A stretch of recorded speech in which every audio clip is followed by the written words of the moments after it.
Je vous disais que qu'est-ce qui s'est passé avec l'outrage public à la pudeur, qui est devenu maintenant l'exhibition sexuelle. Du même coup, la nouvelle infraction qui a voulu être moderne,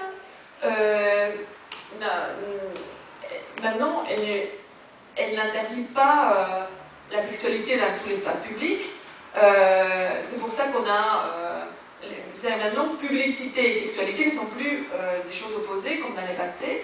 Il peut y avoir des espaces publics, comme les théâtres, comme les plages, comme les boîtes échangistes, etc., qui sont publiques, mais dans lesquelles il n'y a pas d'expression sexuelle, parce que les gens ont consenti à rentrer. Alors, du coup, la nouvelle infraction, c'est fini comme ça. Le fait d'imposer à autrui la vue de sexualité dans un espace, dans un lieu accessible au regard du public. Il faut toujours qu'il y ait quelqu'un à qui on impose la vue de la sexualité dans un lieu public, en gros. Alors, en substance, ça signifie que tous les endroits de débauche, soi-disant de débauche, qui avant été condamnés, sont autorisés, en fait, avec le fondement public. Mais dans une rue, les choses sont plus compliquées. Parce qu'en principe, quand on est, par exemple, si on veut se masturber dans une rue, c'est pas interdit en soi, mais si quelqu'un qui est dans une fenêtre ou passe dans la rue dit « moi j'étais dérangé par ces spectacles, alors je suis condamné pour m'être montré ». Ça fonctionne toujours avec les tiers. Il faut qu'il y ait une personne qui puisse outrager par le spectacle qu'elle a subi.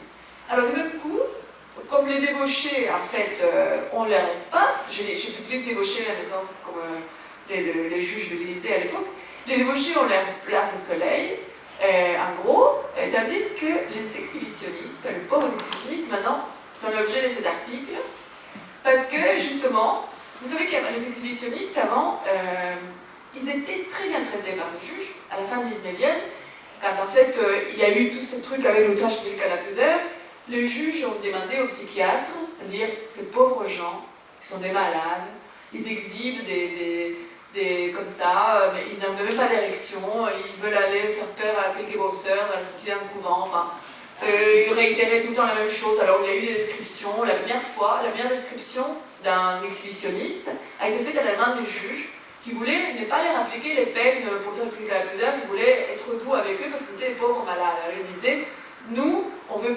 punir les débauchés, mais non pas les malades. Enfin, c'est juste que la loi est faite contre les vicieux, non pas contre les malades.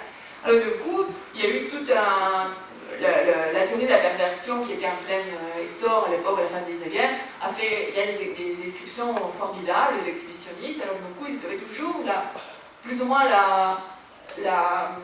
la douceur des juges, enfin, qui est, je sais pas, bon. Alors maintenant, avec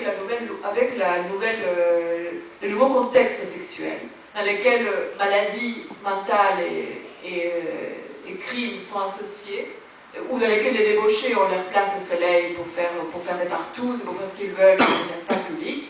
Du même coup, les exhibitionnistes se sont trouvés plus ou moins la cible de cette infraction.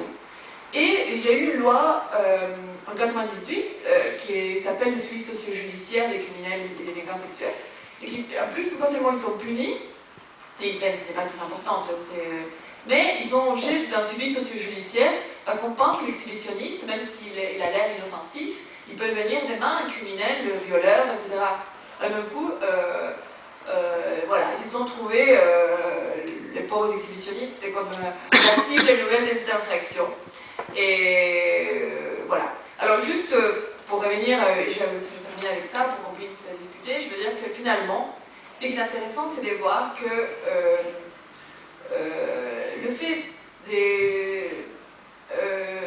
qu'il y a eu un processus continu, les premiers poussés, et ça c'était un peu les trucs des avant-gardes toujours qui font des choses bizarres, parce que par exemple les intellectuels, les artistes 1900 qui ont voulu libéraliser les spectacles, ou bien les gens des années 70 qui ont voulu dire que le privé était politique, que c'était une revendication, et finalement tous ces gens, sans le savoir, ont donné raison à un État qui a voulu de plus en plus rendre notre sexualité l'objet de son pouvoir, en fait.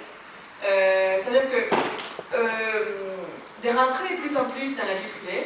Et en gros, pour finir, je pourrais dire que finalement, que libéraliser les spectacles a correspondu au fait que l'État fasse de notre sexualité un spectacle dans lequel c'est lui, en gros, le metteur en scène.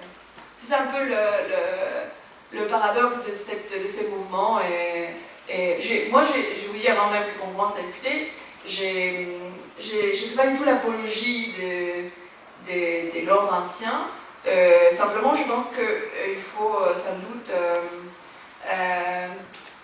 peut-être repenser à inventer de nouvelles médiations, en fait,